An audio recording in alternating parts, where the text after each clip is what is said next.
Hey everybody, it's Georgia again. I thought we would do a video of one of my all-time favorite meals and one that I actually love to cook.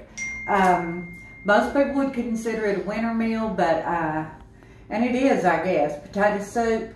But I love this stuff, and it's a fabulous comfort food. And if your house is on zero like mine is, because it's hot outside, it feels like wintertime. So what you're going to need is the big pot again, and it's all inclusive, almost. There'll be one other little bitty pot involved.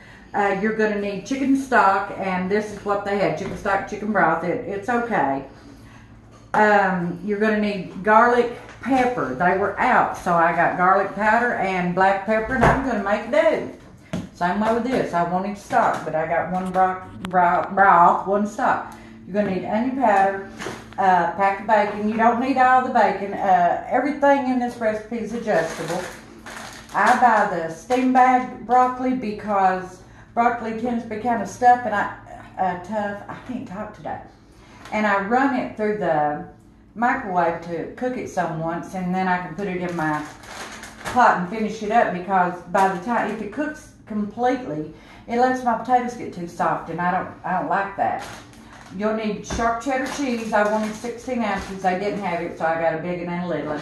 You're going to need milk, butter or spread. You're going to need carrots, flour, and potatoes. So I'm going to get up here and dice those up and get back to you. Thank you. Oh, and I'm also going to get my bacon going in my big pot, and then we'll get back and get it all together. Thank you. Hey guys, I forgot to show you, I just kind of, I don't quarter the potatoes, I kind of dice them, but don't worry about them being perfect, because they're basically, they're close enough in size that nothing will cook up and leave something else raw. So, and then you can see how I've done the carrots. You don't want them real thick, because carrots take a little bit longer, seems to me, like than potatoes to cook. And I'll show you this bacon too. I used under a half a pack, and it's starting already to feel pretty good. And when it gets done, I'll take the bacon off, and I want to use that grease. Is what this is all about. And then you crumble the bacon up into your finished, into the individual bowls if someone wants crumbled bacon, is what I usually do. But I just mainly want to show you the potatoes and how I do them. You can see what I'm kind of doing there, and then just having it, and just nothing spectacular, just kind of keep them uniform in size. And I don't like for them to be real big, because you kind of want bite size is what you're shooting for. So you can see what well, that is only half peeled. It'd be okay, it wouldn't matter. A lot of times I don't peel them at all if I'm using the little red potatoes, because they don't leave a muddy taste like just plain old Irish potatoes do. But that's how we're doing it. And I've still got a few more to go before I get the pot going. So be patient with me, guys. Thank you. Guys, I had to switch out our chicken stock, because the one that I showed earlier I had bought today, and when I went to use it, it was already opened. So luckily we had some more. So this is our bacon grease, and like I said, I used a little under a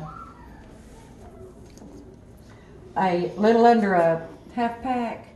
And let me get this going and get this on high dry. And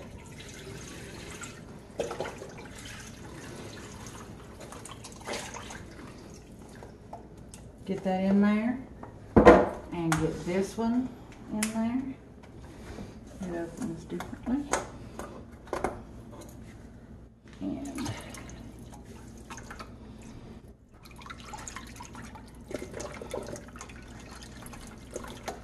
And I'm going to cook about 4 pounds of potatoes, and I used a whole bag of carrots, so that's why so much stock. And let me show you. Use that whole little bag of the little baby carrots, and I'm going to put these in. And I've got it on high want it to come to a boil and cook all this completely done. It's about 4 pounds of diced potatoes. Whoa, I am a messy Marvin. And we'll let that come to a boil and let those they'll be almost done. They'll just be this side of fork tender, and I will add my broccoli in there. And what you want to add right now, though, by the way, is your onion powder. You want to put that in now, because I guess it must peak its taste. It seems to me like it does better. And you're going to put in about a tablespoon, whatever. I mean, again, that's adjustable. You taste of it, and if it doesn't feel like it's got enough in it of the onion powder in it for you, then you add more. And you'll do balance it over how, different people have different tastes. So, but we shall return. And I'm going to get a lid on it and let it start cooking. Thank you. Okay, ladies and gentlemen, here's what we've got. They got a little tiny bit dunner than fork tender. They're breaking up pretty easy, but they're still okay. So I am going to add my broccoli now. I've done got it open here. And let it, because I steamed it first, like I told you, just because it just helps it along. And I've got it on the burner, and I'm going to put the lid back on it, and we're going to start the next phase of this while this finishes up. I'm going to get the lid back on it. I'm going to turn it back up just a little bit for a few minutes. We've got this burner on, and here's my other pot I was talking about was going to need. And I'm going to make a roux. You have to have we make a roux to go in our potato soup. And, or I do. It thickens my soup up. And I don't measure that, just ever how much I think I'm going to need to have enough roux for my, to go in my potato soup that I'm making that day. And if I have too much roux, then I just don't even put all of it in. It's just, So let's get this going. A little bit more, and a towel, and hold this down and start cooking that around. May have to have a little bit more butter here in a minute. We'll find out right here in a second. Yep, gonna need a little bit more butter. So we don't want to put that in the butter. Let me find a spoon and get some more butter in there. Yeah. And you would think that I'd save the bacon grease for this part, but I just really love it to, I don't want to take it out of my big pot. I want to do as much cooking in my big pot as I can. Makes life a little bit easier for you. And let this cook up. You don't want this to get brown now like as if you was making gravy, because you're making a roux and you want it to be a real nice light color. You just want to cook it, keep it moving, cook it long enough that it don't have cooks off that raw flour taste, but you don't want it to brown. So if you have to turn the heat down on your burner, go ahead. But like I said, you just don't want it to brown. You don't want that type of flavor in there, because potatoes are such a bland vegetable, and they pick up the flavor of whatever they're being cooked with, and you just don't want to tarnish your potato flavor with browned gravy flavor, because that's basically what a roux is. It's pretty much just gravy. Alright, I think that's cooked enough, and I'm going to add my milk, and I'm going to turn my burner up on high. I don't think I got enough milk out. I'm going to have to get a little bit more. I don't have enough.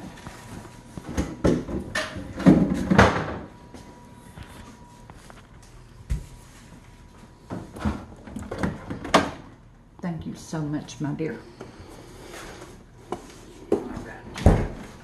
And you want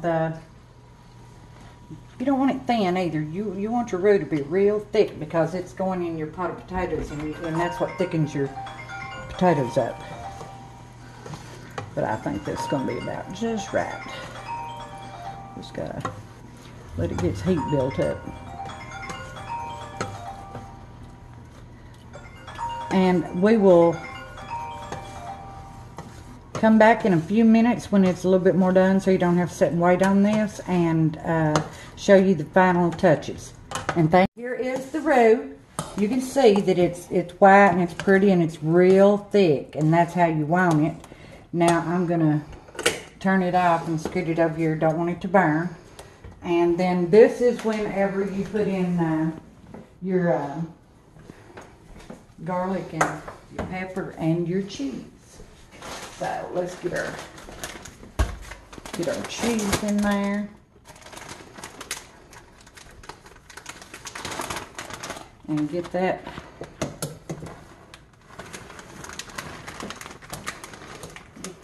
incorporated into it.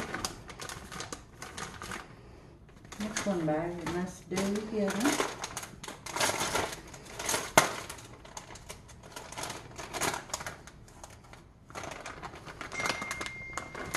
And we won't put that whole bag in, we don't need it. Get my little holder thing here. Let's get this mixed up in there.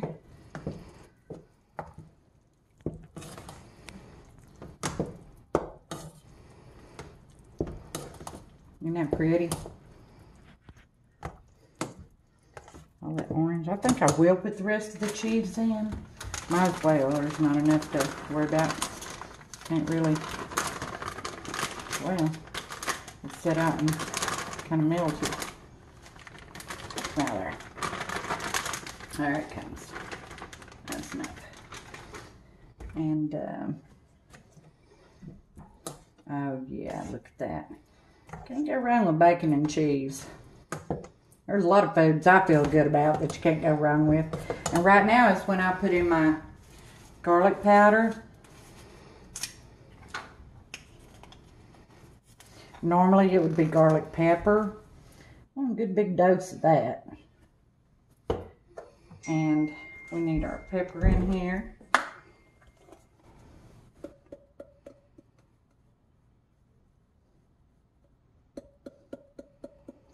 And some salt.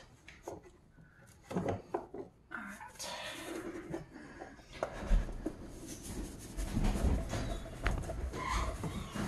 Oops. And we shall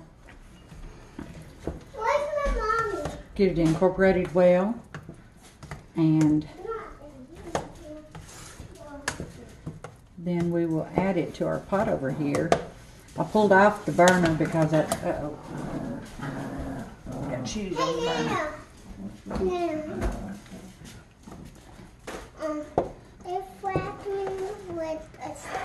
Okay, I'm going to put this back on the burner, turn it back on, and let's lift this off.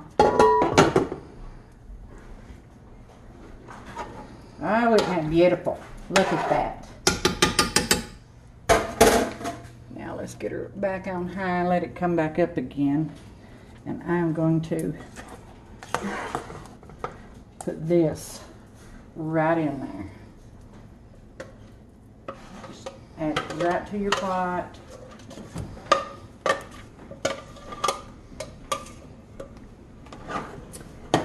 Mix it up. And when it comes back to a boil, it'll thicken back up again. Your roux will, and it'll thicken up your soup really well. And let's get our bread on broil and start. I was baking a pan of bread, and we'll get that out. And a lot of people want crackers or whatever, but just not with this soup. You can do what you want to do, garlic bread or whatever, you know, something like that. But I'm a big fan of cornbread with this particular soup. It's just such a hearty meal that it's delicious with it. I wish you guys could smell this. Is that not beautiful? And it tastes better than it looks. It's outstanding. So just hold on one moment and I'll get it boiling again and show you the bread. Ladies and gentlemen, here is the cornbread. It's ready. And I cut me a piece and put it in the bottom of my bowl and pour the soup over it, and oh my goodness, it's just goodness. That's all it is. And here is our soup. It is finished and it's starting to thicken up good. The heat, it'll continue to thicken, and then I will show you. Get this out of my hand. Look at this. A bowl of the soup, and then crumble you a little bit of bacon up in it, and there it is. That's the finished product. And I sure appreciate your patience and your time, and hope everybody has a good week. Yeah. Thank you guys. Thank you a lot.